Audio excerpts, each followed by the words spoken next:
Da, da, da, da, da. I like this. Hey, Instagram, it's me, T, from the Pattersons, taking the train to Spit. Well, it's a Wednesday. I had to check that in my brain like a couple of times. It's a Wednesday, which makes it a world day. We talk about world kind of situations. Look, I'm not going to go to the war. The world is constantly at war. I should say the world's some country is constantly at war. I think it's for practice. Well, let me come a little. Let me lower this. Let me lower my helicopter a little bit more. Let me put it this way. I think there's a couple of things that happens. It's like a lot of, like, for instance, the United States keeps on saying that they want to invade this person, invade that person. They want to basically bomb that person. And it's all for the same military companies and some, what's called the industrial complex. Whatever. They call it the military industrial complex. But it was originally called, when Eisenhower wrote the speech, the first draft, I think it was called the Congressional Military Industrial Complex. They cut that congressional part out. So it's all in cahoots. It doesn't matter who's the whatever. But see, there's a lot of these companies. See, the problem that the United States is having right now, when you have these companies doing these war maneuvers or whatever have you, they basically, you're testing out equipment and logistics, and you're getting, how you say, practice, and working with your buddies and stuff like that, right? And alliances work all the time like that. Now, here's the thing. So, the United States, they haven't had a formal war like that. They keep on doing little ditches here, little ditch. They're sending people out to train other armies, to make friends like that. So it's like, but you have something like Russia just finished. Is just finishing off Ukraine. As real soldiers, right there. Now, Russia also has they call technical advisors running around Africa and a bunch of other places in the world. So they're making friends, and that's just like all the other countries are doing. The United States really doesn't have a war. They have proxies. Like, for instance, this whole thing that happened with Gaza. That's a whole thing where they're using equipment, whatever have you. It's like, it's not the same as putting your soldiers in things. You might have your elite troops, your elite squads, all that stuff. Like right now, on the internet, you find a lot of these this person, that's how it is. It's almost like a recruitment tool. People say, I want to be a part of that, I want to be a part of that. But it's not like moving a whole army, you see.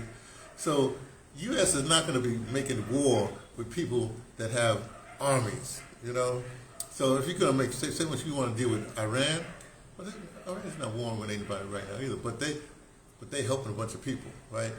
So it's a situation like, here's the way I look at it. Let's put it like it's like, I want to call them the elites, but the people that profit from all this stuff, the people that think that there's too many people in the world, and they say, hey, war is good. It culls out the planet, especially get rid of these men who are aggressive and stuff like that. And this is always throughout history. Wars basically culls out the population, So I can see them, they're looking at it saying, oh, let's see they're doing over there, let's do it over here, we're going to send some more over there.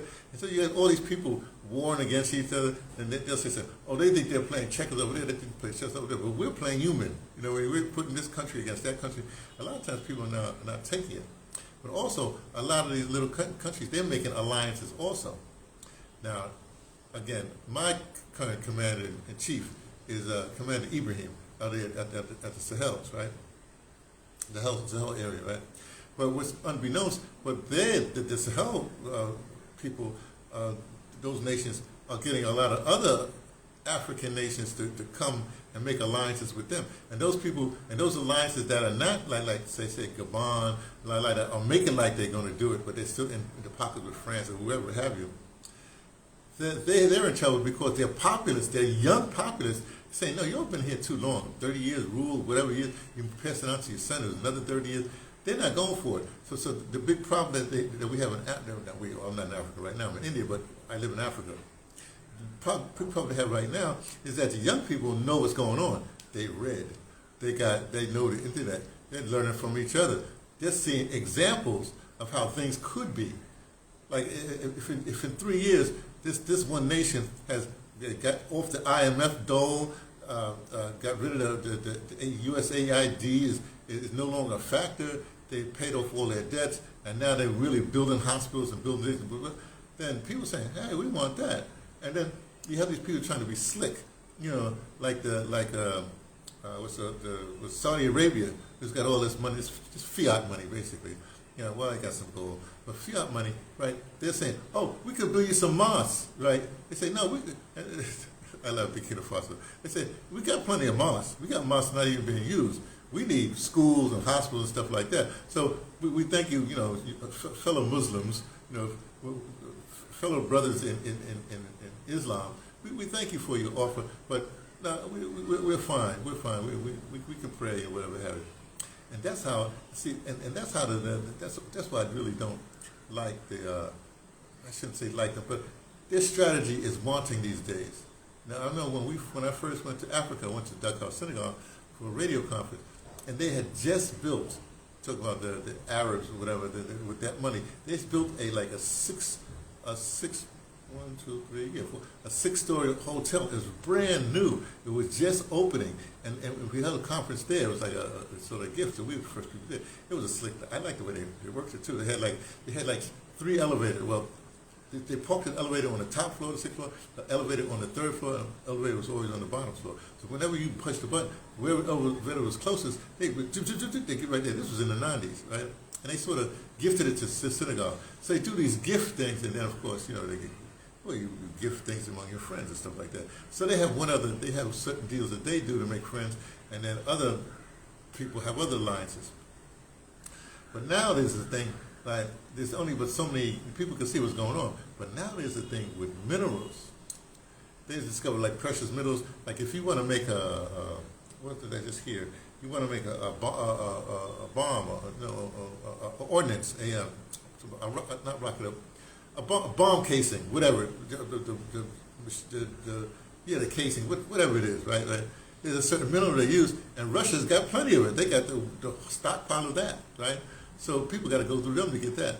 Now here's the thing I said before, and this is interesting to me. Oh, before I get to that, now the Sahels, they just announced that they're friends with Iran, sure, but they're friends with North Korea.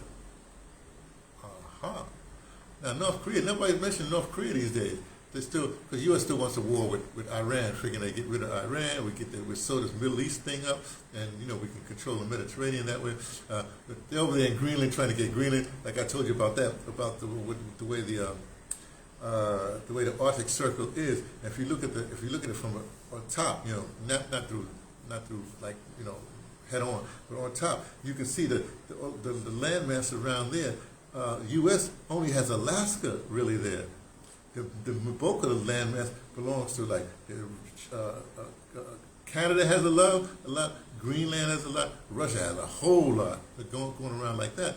So if the United States doesn't have Canada and they don't have Greenland, they don't have those minerals that's coming up through the Arctic. They don't have the shipping lanes or whatever have you. So J.D. Vance and his wifey are trying to make friends with Greenland, or whatever they're trying to do there, take over Greenland, whatever they're trying to do there, because they can get more of that Arctic thing, they mean the powers that be. So all this stuff it's easy. All you got to do is just stop thinking like them and start thinking like you, put it that way.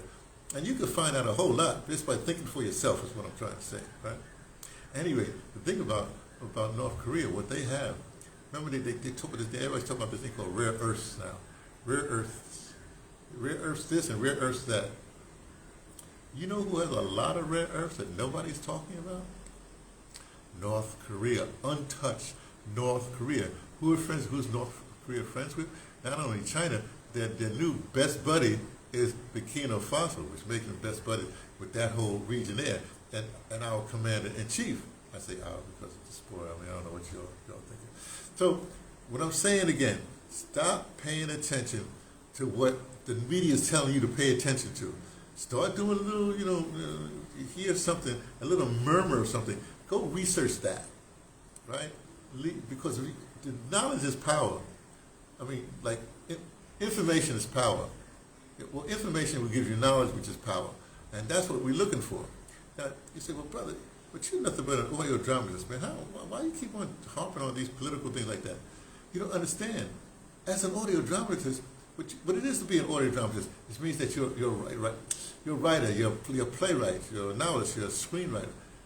I'm a researcher. The essence of being an audio dramatist is being a researcher, you see? And I have this penchant for research, right?